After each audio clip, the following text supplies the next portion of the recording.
This Sunday, the magic of the FA Cup returns for Ipswich Town's men's and women's teams. Join us here on Blue Monday as we preview two big games in the FA Cup.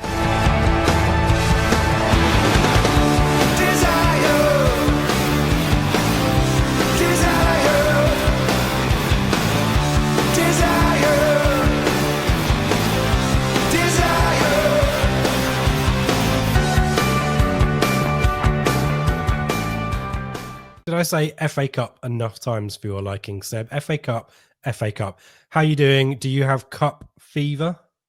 I think if you're our age, it's pretty hard to get excited about the FA Cup given ITFC's well, not even recent, is it? The last, 20 years or so? Can you remember any really standout FA Cup ties, certainly since the last Premier League campaign in the 2000, 2002 era? I can't think of any. Plenty of the other way, obviously, plenty of memorable ones in terms of the shocks. You know, we all remember, obviously, Lincoln must have been 8 years ago now, was it? And obviously, last year against Maidstone. He said the M word, people. He said it. It was fourth round, though. This is third round. It's completely different. And it's a bit of a throwback, isn't it? It's a bit of a change from the norm. We all sat here year after year wanting to go to West Ham, Tottenham, Man City, Anfield, Goodison, etc. But this time we've got a League One side coming to town. And yeah, it's a throwback to a couple of years ago for the research. Yeah, and this is the kind of my opportunity every year to remind people that my first ever town game was Liverpool in the FA Cup in the 91-92 season. So that not only ages me, but gives a little bit of FA Cup, magic for me, my first ever game.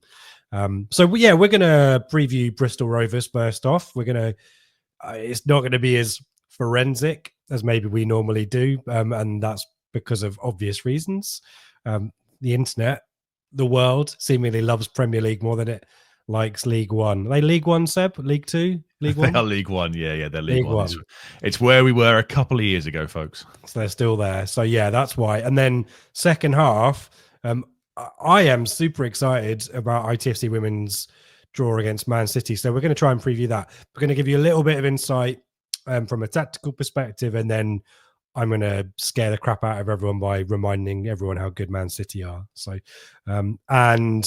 at the time of recording, this is a pre-record this week for logistical reasons. It might be that Seb and I have downed tools at some point because the pod klaxon has sounded, but it feels like, Seb, a second hashtag body in the building is imminent.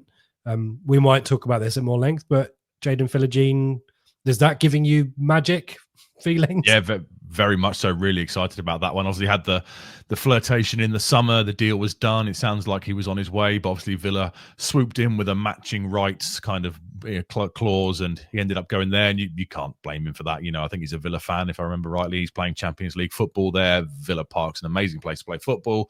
Aston Villa are a huge football club, but it's not worked out for him. And he's not been playing football. I assumed it would be a loan, personally. You know, when it broke, was it last night? Was it Wednesday night, Tuesday night, when the Fabrizio Romano tweet went out saying, you know, here we go, 20 million, 22 million plus add-ons? That really shocked me because I was A, surprised that Villa were willing to sell him, and B, kind of surprised that we were going to commit another substantial amount of money to kind of another young forward attacking player. But yeah, it shows we're going to give it a real go in the second half of the season. Both West Ham and Everton are clearly quaking in their boots with their managerial changes. They clearly see the Ipswich Town train coming over the hill for them. So much more exciting. Hopefully it gets done. There might be an announcement tonight or tomorrow in time for the FA Cup tie. Hopefully we might see him maybe off the bench, not played too much this season, but another exciting ball carrying, pacey attacking talent, one of the England under-21 set up, like Amari Hutchinson, like Liam Delap. It all bodes well for the future, and it should get done given all the noises. And another brilliant transfer, and hopefully a good partnership from last season with Liam Delap that just gets rekindled for us, and fingers crossed it finds us some goals, some Rabona goals at that too. Let's talk about Bristol Rovers, Seb. I think that the recent history with Bristol Rovers isn't particularly enjoyable from our League One spell, but it was that kind of Valentine's Day night where suddenly everything clicked into gear. So I guess do we have to thank Bristol Rovers for our double promotions? Is that the moment in history, or am I reading far too much into it? Well, it was the kickstart for that campaign, wasn't it? It was directly after the 2-2 Sheffield Wednesday game as well, wasn't it? You know, the Broadhead free kick, the Leif Davis free kick to get that one back, and we were still, I think, 8 points off them at that point, was it maybe? And then kind of everyone figured we'd beat Bristol Rovers and look to go again, and we never got going that night. And didn't Sam Morsey have some words to say with people in the crowd at full time, and it all felt a little bit nasty and stuff. And then yes, that was the absolute catalyst. Was it 14 out of the final 15 were wins? And then really bizarre parallels, obviously, to last season as well, weren't they? You know, it was the same kind of thing. It was a bit of a winter dip, a bit like the year before, not necessarily losing games, but dropping points in terms of the draws. And then Valentine's Day went to Millwall 4-0, and again, the rocket ship took off. So, yeah, although you said that the recent memories weren't too happy in terms of a league result there, it was certainly the catalyst to get us up that season with that amazing run. They're not having the best of it so far this season, though, are they? No, they're not. They're sat 20th in League One with 25 points. They are 5 points above the drop zone, but they've played a game more than Crawley, who are directly below them. So they could get that clawed back to 2 points if Crawley win. Played 24, won 7, drawn 4, lost 13 games. A recent managerial change. Matt Taylor, who was in charge for around about a year, is out. Inigo Calderon is in. He was appointed on Boxing Day and has taken charge of 3 games. And that did oversee an upturn in form. They beat Cambridge, which was their first win in the last 9 games. They're struggling to score goals, as you would expect, to be fair, of a side kind of in a relegation scrap. 22 goals scored is the joint 3rd fewest in the league. So it's simply not going very well at all for them. Go on, I've got a sense of foreboding the more that you talk about their current form. So. Have you got mates? Well, thankfully this year we haven't invited an opposition podcast on, because last year we had the brilliant Steve on from the Maidstone podcast, and I stupidly agreed that if they were to beat us, I would go on his podcast, which I did the following Monday, and then sat there for an hour with him and I think it was the captain of Maidstone ribbing me. So hopefully we won't get any kind of repeats of those kind of shenanigans. Their FA Cup journey so far, obviously being in League One, they enter at the first round. Do you remember the first round proper? November. Was it Bracknell one year? Boreham Wood? Who was it? Was it Bracknell? Was it Bracknell away? Wasn't it? Bracknell away, right? Yeah. Yeah, Coventry. I think maybe, or was that second round? There was definitely a Coventry. Yeah, because we played them in the cup, a replay, and in the league. I think we played them in 3 consecutive games or something, didn't we? In the first year back down under Lambert, maybe. Their FA Cup journey, they had a 3-1 victory over Western-super-Mare in the local first round. derby. After extra time, 1-1 at 90 minutes. And then a 4-3 penalty shootout win over Barnsley, which is a decent result for them, given that Barnsley obviously are in the upper echelons of League One. That was again a draw at full-time, 0-0 at full-time, and a 4-3 penalty win shootout. So yeah, they've kind of overcome a local rival, somebody slightly more established, and they've booked themselves a ticket to Portman Road on Sunday. 2 tickets to Portman Road. Yeah, talk about the managerial change. Then you mentioned Calderon's come in, maybe a name that's familiar to folk from his playing career. There's a little bit of angst, I think, or a little bit of a commentary on this appointment in respect of opportunities for British coaches and all that kind of stuff. It's obviously a very broad and complicated topic that we don't have time to go into now, but has obviously got some pedigree, shall we say, from his spell coaching at Brighton, hasn't he? Do you want to give us his potted history? Yeah, so he's been appointed from Brighton's under 18s. That's where he's been for the last couple of years or so. Matt Taylor was in charge, like I say, for about a year or so. 3 consecutive defeats. The final one to Birmingham, I think it was, meant he got the sack. They announced him on Boxing Day, and he took charge a couple of days later on that game in between Christmas and New Year. He's probably best known to most of us for he's a right back in his playing days. Probably best known to most of us for about 200 odd appearances, 220 odd appearances at Brighton over a 6-year period when they were kind of flirting with the Premier League, when they were kind of at Championship level like us, and they kind of made that investment and moved up a level. Previous managerial assistant role at Alaves. He holds a master's degree in sports psychology, so perhaps another one of these kind of younger, slightly different way of doing things compared to the old guard, shall we say. And he used to play for Alaves as well, Alicante, and like I say, best known for his spell at Brighton. He's made a bit of a tactical tweak, which we'll discuss. They won against Cambridge, so he's won 1 of his 3 games so far in charge, so that the tactical tweak has kind of coincided with a slight upturn in form, so a very slight new manager bounce. I was going to say, it's a new manager bounce, isn't it? It's everyone's kicked their asses into gear in training, and that's what you get. Head-to-head wise, this surprised me a little bit, Seb.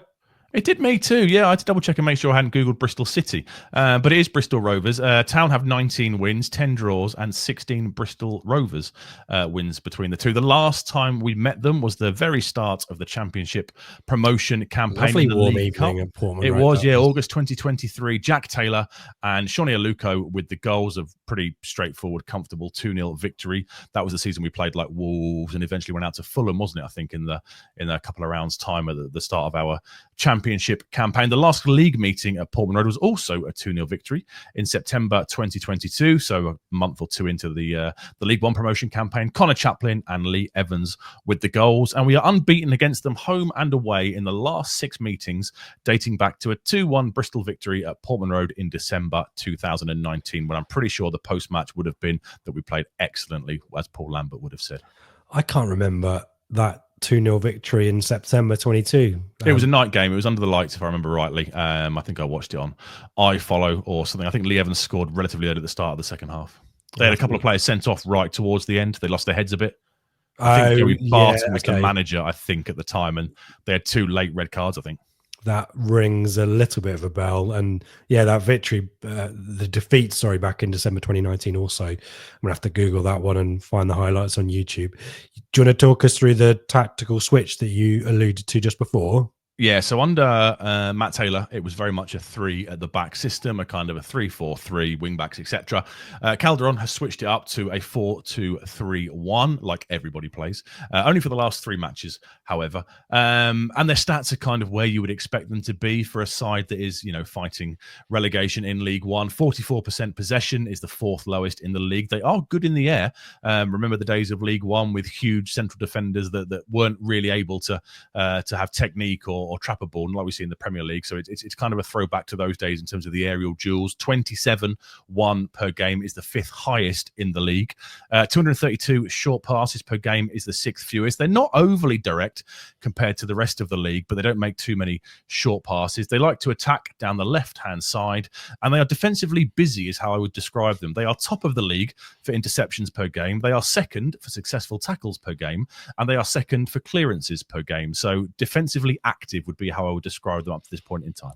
I wonder whether the keeper's goals prevented is massively negative then, if they're actually busy, but what's the story behind the goals conceded then if they are effective? Or is it just that they are so busy that their stats are good, but they're still conceding so many goals? I think that might well be the case, yeah. Yeah, okay, fine.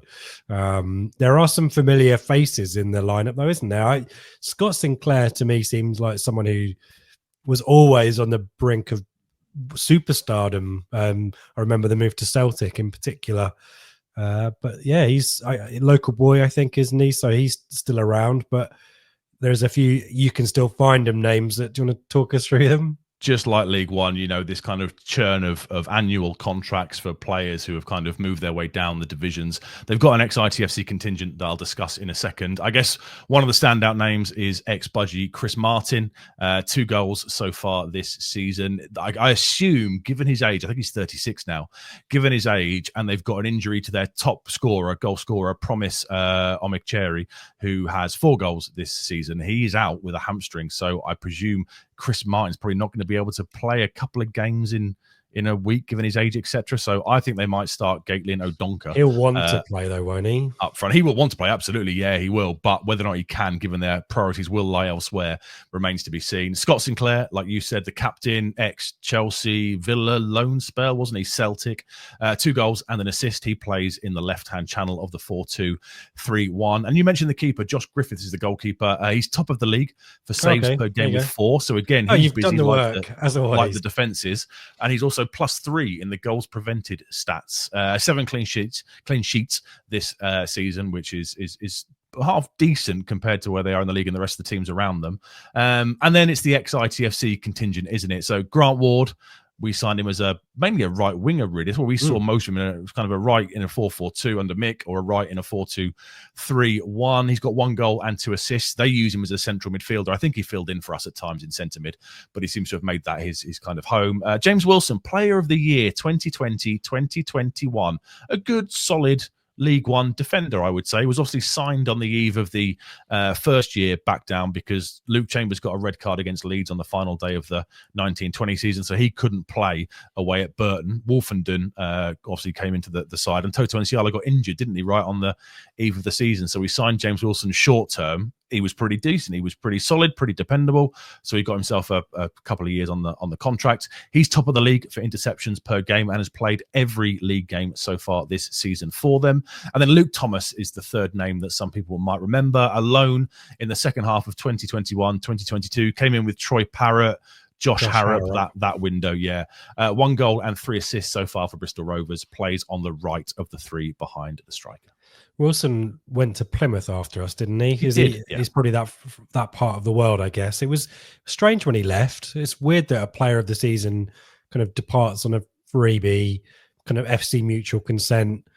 It's usually they're then sold to someone better, aren't they? Or they hang around. So it was always a bit of a weird situation there, but obviously wrong side of the country for him, perhaps. You've mentioned a couple of injuries. Top scorer Omachiri, is it, that's out with a hamstring injury? Yeah, he's got a hamstring, 4 goals, top scorer. He's out with a hamstring injury. And midfielder Camille Conte has missed the last 3 with a knock. Probably the biggest debate and area of discussion for us is how the hell McKenna picks his team. Some of us, I guess, are expecting a fully rotated 11. But would you be surprised if some big names get minutes to kind of bring them into form for Premier League action? Well, there's players that I wouldn't want anywhere near the ground on Sunday. I don't really want to see Liam Get Delap. out of it. I don't want Liam Delap there, and I don't want Leif Davis there. I think it'll be a useful exercise to get minutes into some of the squad players. Some will deserve a start. I guess depending on transfers. I guess if we discuss the new arrivals, so Ben Godfrey, it's a great opportunity to get him some football, isn't it? Because he's barely featured for Atalanta. So I would be shocked if he doesn't start and play most of the game, given he needs minutes in his legs, so to speak. The likes of Cameron Burgess, I expect to get a game. Connor Townsend will obviously get a game at left back. Central midfield will be interesting because obviously Calvin Phillips cannot play against Man City next time out. And we've got a very quick turnaround time, haven't we, between Brighton and Man City? It's Thursday night and then Sunday afternoon. So can Jens Kjust play those 2 games in quick succession? Or are you going to have to get some minutes into Calvin Phillips with a view to maybe using him against Brighton and then use Kjust against Man City on the Sunday? So that'll be an interesting one. I'd like to see Luongo get a run out. I think he was ill. He's been sick, hasn't he, or under the weather for the last couple of squads. So if he's around, I would love Luongo to get a run out at Portman Road and probably a bit of a farewell. And then the 3 behind the striker, I guess you'd have probably Wes Burns down the right, Jack Clark down the left, and give Jack Taylor a run in the 10 because we know Connor Chaplin's out, don't we? Broadhead hasn't played much football, but is now, featuring in the Premier League, so you probably don't want to risk him. So yeah, I'd have no issues if it was Jack Taylor in the 10. He probably deserves a start. And then the striking option is, I guess you want Delap out of the building, I don't want Delap there. Is Al Hamadi fit enough? Do you think that they won't care about cup tying him if he goes out on loan? So that's not going to be an issue. Is he going to be fit enough to kind of start the game at a much lesser intensity than Premier League kind of minutes? Rumours abound on social media and stuff that Sami Šmodić might have picked up a knock. So I guess you've probably only got Al Hamadi or Delap, and I don't want Delap in this game. Do you? No, I agree with you. Yeah, I'm going to say the M word again. Didn't Broadhead play in the false 9 position against Maidstone? Yeah. So I don't think Al Hamadi starts, or if he does, I don't see how he. I mean, it's not as intense.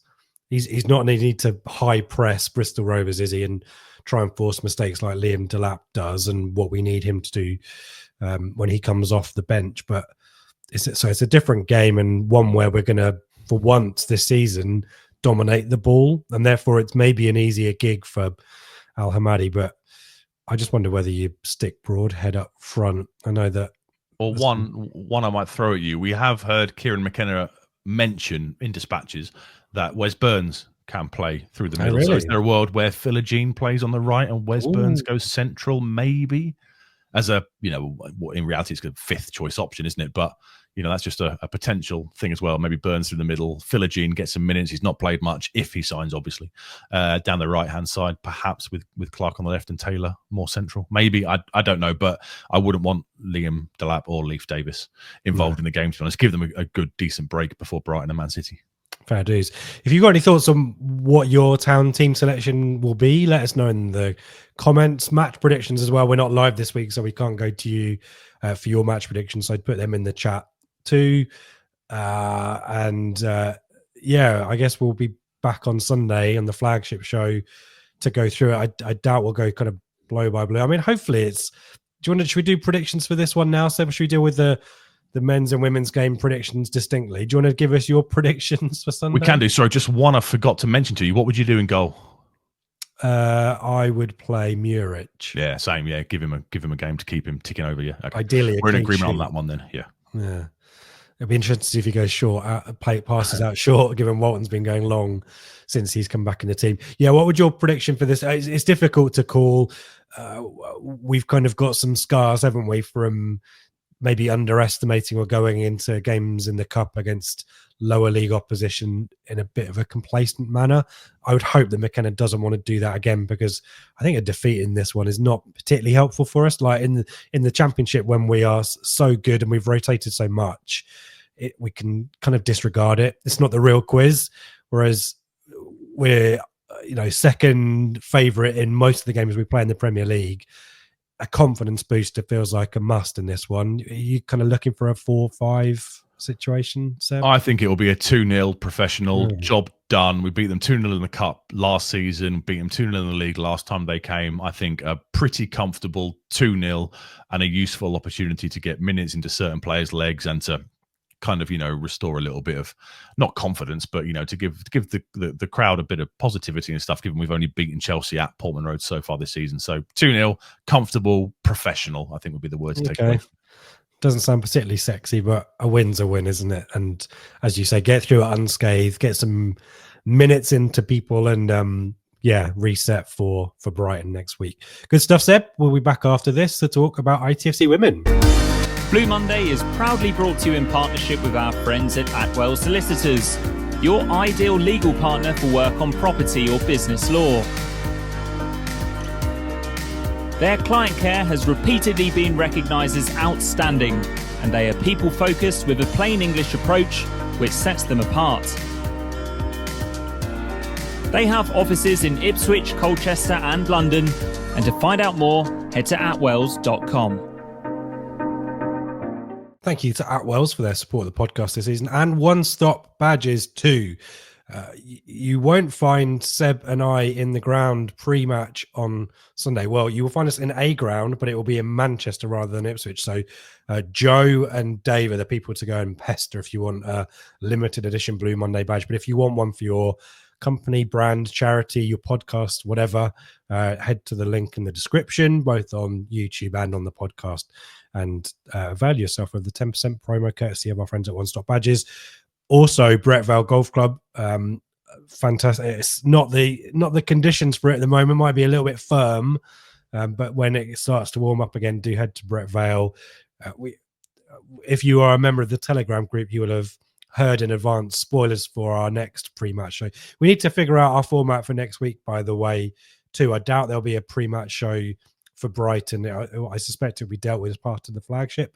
So we'll probably be back Friday night, Seb, I guess, for Man City. No, you might be. I'll be travelling down the A14 coming back for the Man City game. So I'm sure you'll get somebody far better to sit in this chair and do my part of it. We will figure it out. We might pre-record it again now. If you've got any thoughts about whether you want it live or pre-recorded, let us know, but we'll sort it out. And as always, bluemondayitfc.co.uk is our website. All of the running order for the week and all the podcast feed, the links to One Stop Badges, the Telegram group, which is hotting up with transfer chat. I hate it. Do get involved. 2-week free trial there. And then the chat continues, ITFC, wider football, all sorts. Really a great community, really fun to be part of that. So we're really pleased about that. So do come and join us and get involved. Should we swap places for those watching on YouTube? There Give me the power. Wow. You're in charge, mate. how to sit on this side of the screen. Wow, I feel all kinds of new power that I'd never experienced. Yes, let's do a flip reversal. Obviously, normally it's me delivering information to the viewers and the listeners about the opposition for the men's team at the weekend. But obviously, this is your domain, my friend. So we will hand over to you to present some of the research for both ITFC Women and for Man City. And both sides haven't played for a while, have they? They've had a decent Christmas off. Is there an official winter break for the women's game? And obviously, we had our game last time out postponed due to the weather against Exeter last weekend, didn't we? Yeah, it's kind of it's not kind of badged as a winter break per se, but yeah, they don't schedule fixtures kind of from the second or third weekend in December onwards through to about now, and it's fair to say, in terms of the relative statures of the two sides, the men's game is a pretty fair analogy. Obviously, Town are tier 3, but if you think of Man City and all of the wealth and resources that they have, we won't talk about PSR today, but the women's team obviously are affiliated and therefore have the same amount of resources available to them, and they were off swanning it in Abu Dhabi for a week. Seb, can you imagine?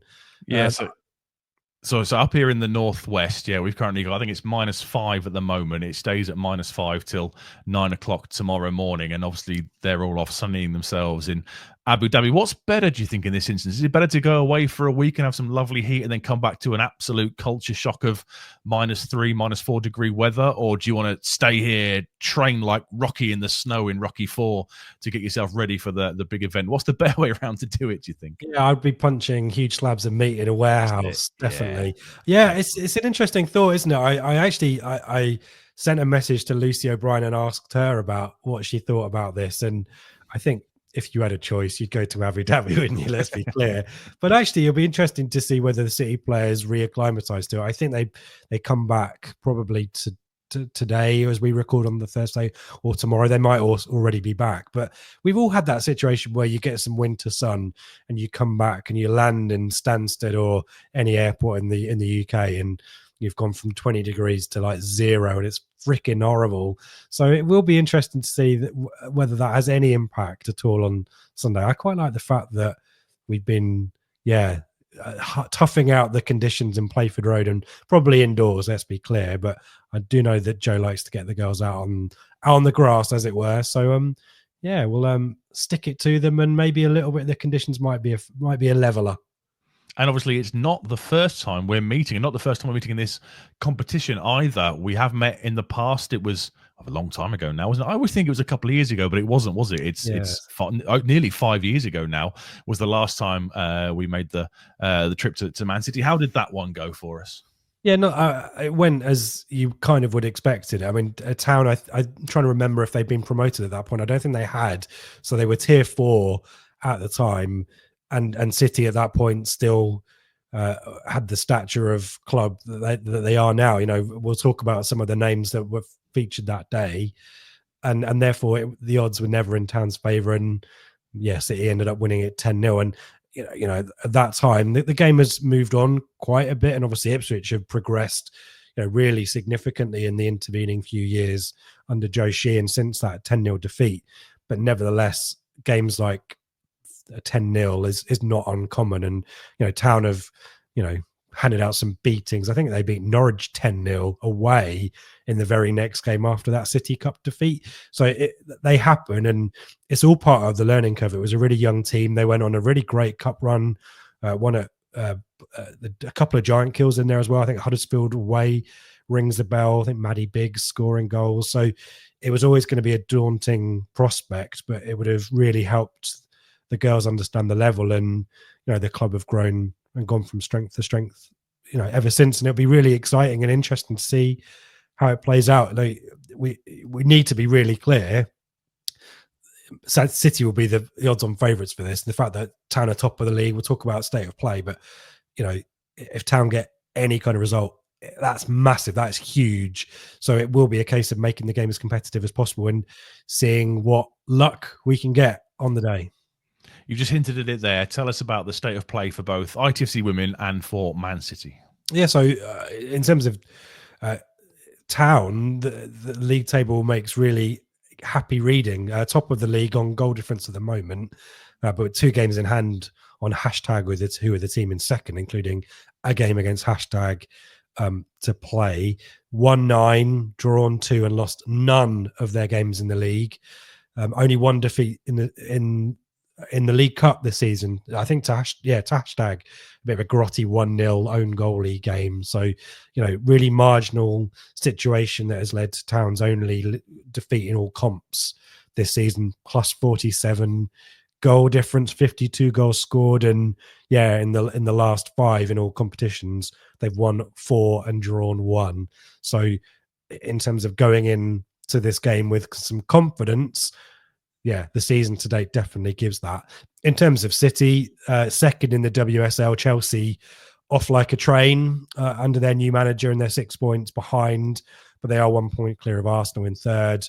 They've won 7 of their games so far, drawn 1 and lost 2. They've got a plus 13 goal difference, and a couple of defeats in all comps in their last 2 matches. Actually, they lost to a bit of a surprising defeat to Everton. We'll talk more about that in a second, and a defeat away at Barcelona, which is kind of, there's no shame in that necessarily, but there's some situations around injuries, Seb, that again, if we're talking about luck and needing things to go for us, there could be some really key absentees for City on Sunday that give Town a chance.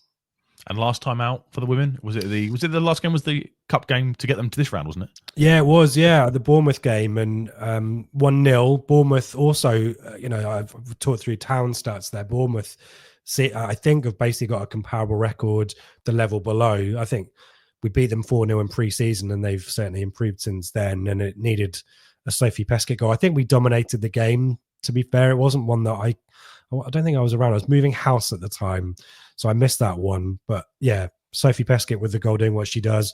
I think we had a few chances. I think Natasha Thomas had a few chances to make it, a more comfortable scoreline, but we're a little bit profligate, if I was to borrow a word from my mate Matt Macon's match report. But job done. And as I say, City last time out, 2-1 defeat in the league to Everton. The Barcelona game was after that, but probably the one that, again, I'm trying to give some hope. 80% possession for City, 16 shots, 6 on target. Their third game in 7 days, and kind of Harry Redknapp down to their bare bones. I'll talk about the injuries in a second, but a little bit of a surprise defeat to Everton there, and anything's possible. Give us the lowdown on City then. Who's in charge? How do they play? And who are the key players we need to be looking out for on Sunday? I assume they will rotate a little bit. They'll have designs on the WSL Championship, right? So I presume they will be looking to make some changes. And you said they've got an injury list already, so that could come into effect as well. Yeah, I think there are players coming back. So I'll kind of do my best to try and we'll talk through the team that started against Everton. But there are some players we'll talk about who may make an appearance. There are some faces that have shown up on their socials through the Abu Dhabi trip who may or may not make it. I guess if you want to ease them back into competitive action, this is the kind of game that you'd probably want to do it. So we'll talk through the marginal players and who will probably feature if he wants to go for a kind of a full strength team. But it's a massive squad, and this is the trouble for City. For Town, it's much easier for me to have a guess at that. So we'll give you kind of a sense of how Town will approach it. But Gareth Taylor is the boss of Man City Women. He's been there since 2020. It was Alan Mahon who was in charge. You remember? You got a soft spot for Alan Mahon, haven't you? I was at Bradford when he scored 1-0 victory, I think. Yeah, we signed him, Shefke, and Chris Bart-Williams in the same kind of period, didn't we? And I think if we'd have kept Alan Mahon, we might well have finished up higher in the league. Did he go to Wigan? Did he get his loan with us ran out, and Wigan signed him, didn't they? Or did we sign him from Blackburn? I think we had him on loan from Blackburn. And then I think he was in the Paul Jewell team that went for up. Wigan, and the year after he gets promoted and gets loads of assists for Ellington and Jason Roberts. So I really liked Alan Mahon when he was with us. I thought he was a classy winger. So he was in charge. He was in an interim charge for that 10-0 victory against Town. And then Gareth Taylor came in shortly thereafter and actually has quite a decent record in the FA Cup. So in terms of their priorities, I think Chelsea are probably the favourites now for the WSL, given the 6-point lead at this stage. And, they just look imperious at the moment. So I do wonder whether they might go for it in this one and get some silverware. They won it in 2020, so that I think the season they beat Town, they won it, or maybe that was the year before. I think it might have been the year before, and then runners up in 2022, League Cup winners under him But yeah, it's a name that might be familiar. Sheffield United, Burnley, Nottingham Forest forward, played 48 times for City between 98 and 2001 and 15 caps for Wales. So, highly rated coach there, quite tenured now, five years or so there.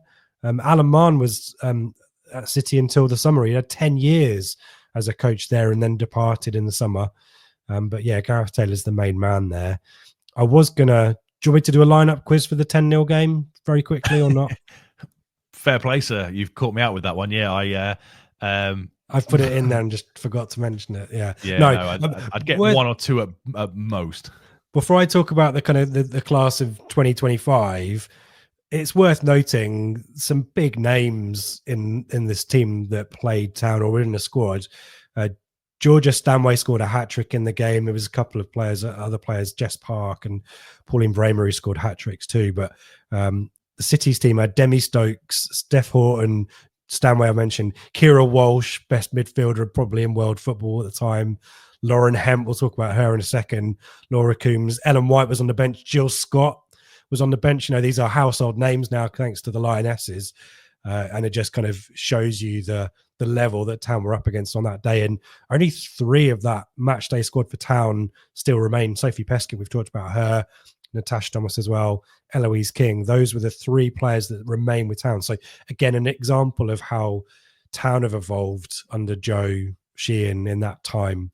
But I think it's a 4-2-3-1 under Gareth Taylor. We'll do the tactical pad for ITFC women because it's much easier for me to sort through that. But it'll be a 4-2-3-1. I think there's a lot of international players just sprinkled through this. In terms of the team that played against Everton, it was Kiara Keating in goal, who's part of the England squad. They've got Ayaka Yamashita, who's a Japanese goalkeeper as well.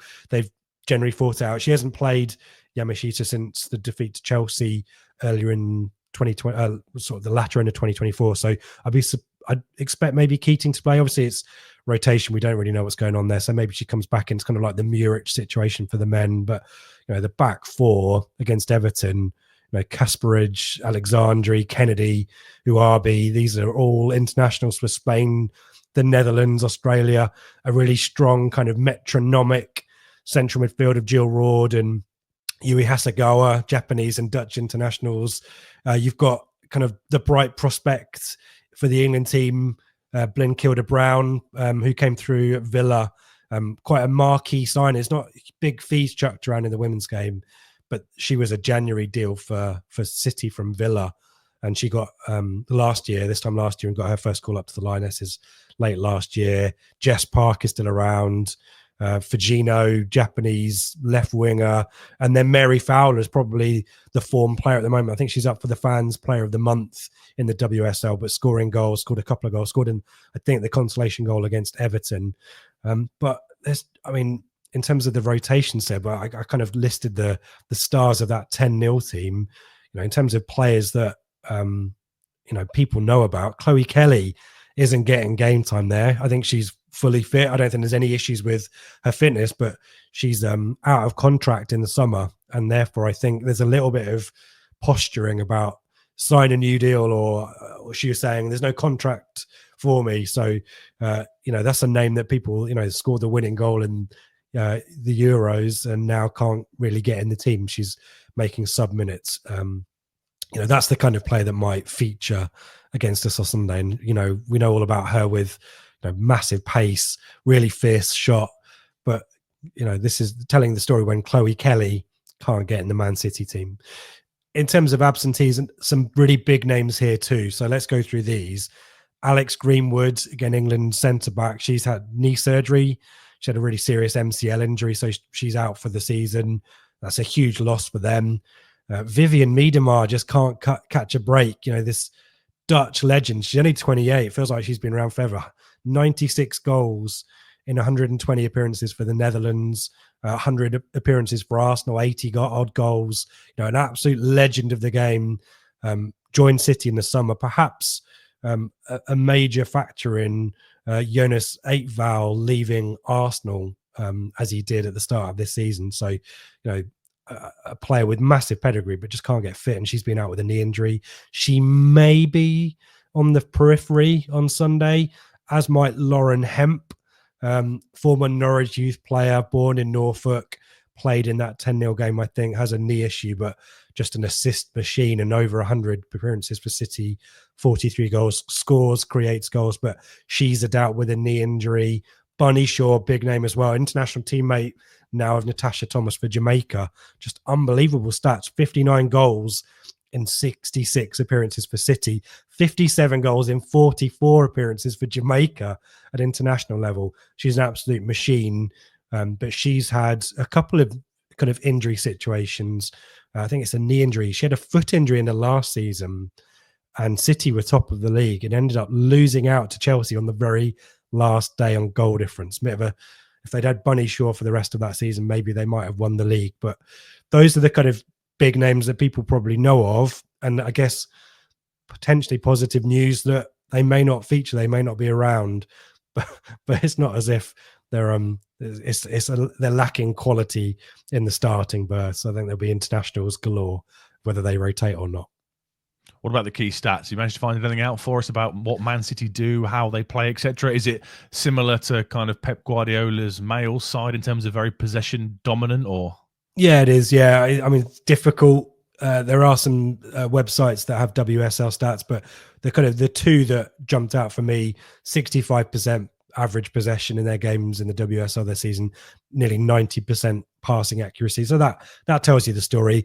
They're used to bossing matches with the ball, and Sunday will be no different. It will be very much a different kind of experience for Town, who boss their games at Southern Premier Division level. So yeah, it's going to be a challenge there. They take plenty of shots, 18 shots per game, second highest in the league. So very attacking, as you would be. They're an absolute force in the WSL, but they're quite a diminutive team, quite a few short players.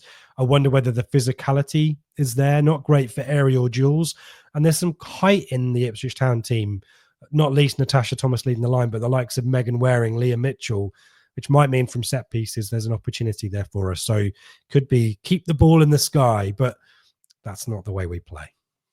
You've mentioned how we play. Give me a rundown then. So do we rotate for cup games generally, and how do we line up, and what kind of systems do we play, and who are the key players to look out for on Sunday? Yeah, it's going to be difficult to figure out Joe's strategy for this, but we have a philosophy, we have a blueprint, very much like the men's team, and it's very difficult to think that Joe's going to pivot away from that. Clearly, we're going to need to be more pragmatic, and we're going to have to deal with not having the ball. But our shape, our system, I would imagine, is going to be pretty consistent. If I put it up on the screen here, this is kind of what I would describe as kind of the average positions. It is a 4-2-3-1. It kind of, you definitely got a central midfield screen, but the three central midfielders do kind of they're dovetailed together and do kind of roam a little bit. But the kind of standard stuff that you'd expect to see from an Ipswich Town team, in this current era, you see. So if I kind of fast forward it and kind of give you where most of the touches are, this is not the heat maps and stuff. This is my observations watching. Is Natalia Negri, sweeper keeper. She'll we're hoping to talk to her on Friday morning. So that interview will go out and we'll get her views on it. But she's very happy to kind of initiate moves from the back. Megan Waring, we spoke to Maria Boswell, very competent ball playing centre backs as well. Megan Waring got the height, the physicality. Bos, really good feet, good assists, good set pieces. Megan Waring, player of the month, worth noting that. This is the team that faced Oxford. Charlotte Fleming there in the kind of centre circle was sadly, I think, out for the rest of the season with a serious injury, which is a massive shame. She's been brilliant for us since coming in the summer. And she provided that kind of midfield shield, both for the back line, but also to allow the likes of Kyra Robertson and Shauna Guyett to move forward. So Summer Hughes is deputised in that kind of role. I wonder whether Joe might bring in Angela Addison, who was on the bench against Bournemouth, and a little bit more of a kind of a round peg in a round hole there. There was some question marks over Shauna Guyett's fitness. She went off injured, I think, in the Wimbledon game or the Oxford game. She's been really big for us. And you can see that she kind of drags out to the right-hand side. Sophie Peskett, probably our player of the season so far, takes a really line hugging role down that right hand side. Leah Mitchell will support, but doesn't tend to ball on past. So Shauna Guyatt kind of comes in and provides some additional support there to Sophie Peskett, and those two kind of really feed off each other well. Maisie Barker in the Lee Davis role will bomb forward and try and get down that left hand side. The question mark is whether Jo will let her take such an advanced role. Summer Hughes can play there too, but these are the kind of similar positions, Seb, that you expect to see for Kieran McKenna's set up, certainly in the Championship at least. I know things have changed of late. Lucy O'Brien, as sponsored by our friends at Blue Monday guys, is kind of notionally on the left-hand side there, but it is more of a number 10, a free role for her. Kyra Robertson, box to box, she'll roam a little bit too. And Natasha Thomas in the kind of battering ram, Liam Delap type role there. So lots of familiarity there with the style of play. And the big question, though, is what do you do? How can you change that for City? It's so ingrained now. I don't know what your thoughts are. It's like the same kind of conversations that we were having at the start of the season when we were facing Man City away with the men's team. I was just about to say that. Yeah, it's got serious parallels with that. Difference, isn't it? But yeah, tactically, it's going to be tough. I just don't know what you do. And I'm trying to remember what we said at the time. Get lucky, I think, wasn't? Well, I think this was one of the first times we saw didn't Ben Johnson play as kind of a right full back, and he kind of tucked into midfield. So there was a formation change for that one. But I remember doing the pre-match. I think it was me and Mikey, wasn't it? Just before the second game of the season, wasn't it? Yeah, second game of the season after Liverpool. And we kind of, very similar to what we've just done, you kind of list all these star names with amazing statistics, and you kind of think, what are we going to do? Because we're so used to, as you've just seen there with the player positions, the left back bombs on just like Leif Davis does, and do you have to curtail that slightly given who you're playing? And when you had those images on the screen there, that to me looked pretty much like a carbon copy of what we've seen for the last 2 years, like you say, not so much this year, but certainly the last 2 years in terms of the left full back is the out and out attack. You've got kind of a tucked in number 10 on the left, a pretty solid kind of central midfield sitting there. Goalkeeper who likes to play up, centre halves who are comfortable on the ball and hanging around on the halfway line. So a lot of parallels with how the men have played for the last couple of years. And yeah, it's a great test, isn't it? We spoke about the 10-0 5 years ago, whenever it was. The club have moved forward massively since then. The season is going probably better than anyone could have expected. So it's a brilliant test and a brilliant kind of thing to measure themselves against. And hopefully, like you say, with a bit of luck, if we'd have sat here 12 months ago, whenever it was, and said Maidstone were going to beat us 2-1, we'd have all laughed, obviously. So it's football, it's the FA Cup. You never know, with a bit of luck and -5 weather conditions, you never know what can happen. Yeah, exactly right. And to your point, tactically, Jo Sheehan could go for a back three and give Maisie Barker that license to get forward down the left, or whoever it is, whether it's Summer Hughes down that left hand side. You could bring in Grace Garrett, who's started to make more and more minutes now. She's a pretty solid centre back, can also play as a sitting central midfielder. So I wouldn't surprise me to see her come in. Question marks whether Ella Rutherford's going to be back and around. Obviously been supporting her other half in the jungle, but she can make stuff happen out of nowhere. We need some players who are willing to try stuff, and Sophie Peskett is one of those players. A fit Ella Rutherford, or even off the bench Ella Rutherford pinging shots in. These are the kind of things that we're going to have to do, but it's exciting. And yeah, it's the Etihad campus, the Joey Stadium, I think it is. So I think it's a 4,000 seater, maybe. I think it goes a little bit higher than that, but big, hopefully, town support, get right behind them. And in terms of predictions, which is usually where we finish, it's going to be weird, isn't it? I would take a repeat of the 4-1, the men's result. I would love us to score. I think we've got to acknowledge that it's going to be tough, but if it's anywhere around 4 or 5, that shows you that progress. And as you say, the magic of the FA Cup, something else could be possible as well. This team continue to surprise us and to shock us in the best possible way. So I just hope it's a competitive game and the girls, put their absolute best out there and feel like they've left it all out there, as the cliche goes. But it'll be great to have a moment, won't it? A goal like we have Schmodic in the 4th minute, whatever it was. Exactly right. To have a moment like that would be great and fully deserved. As like you say, it's a great test for the progress the club has made over the last few years. So obviously we wish the women the best of luck for this coming weekend I think that's about us done for this pre-record, pre-match show FA Cup special, isn't it? Thank you to Atwells, as always. Thank you to One Stop Badges, as always. Keep your eye on the socials for a possible reaction show, depending on when you're listening to this, if Jayden Philogene is done. If not, catch up with I think I'm on the flagship this weekend, am I? Ben, me, and somebody else, because I'm going to the Etihad campus on Sunday. You'll be able to provide your view. So I will provide my untrained eye over how that game goes. Ben's in the host chair. Either Dave or Joe, I presume, is joining us for that one. And then we'll work out next week. It's a bit messy, but keep an eye on the socials at Blue Monday ITFC. I will let you take us out because I know we have our tradition, but it's different because it's the FA Cup weekend, isn't it? So I will say thank you to you for your hard work this week for the research for the women's team and Tactical Pad. Please leave us a 5-star review and do all that cool stuff that Rich loves because it helps us move up algorithms and that kind of stuff. And my friend, you can take us out and cover anything that I've just missed in that shambolic sign off. Yeah, thanks, mate. And thanks for your Bristol Rovers research. Nice little bit of a throwback to how it used to be on the pre-match show with, trying to find nuggets of gold in very little information on the website. Yeah, flagship show Sunday. Just a heads up as well. I know that not a lot of people can get to the Man City game. I think you can stream it on FA Player. So if you are not interested in going to watch the men on Sunday, why not watch the women online instead? And hopefully, as I say, it's an exciting one. But yeah, you'll get Seb's playback of what happened on Sunday on the flagship show. And thanks to everyone who've made it this far. We appreciate you.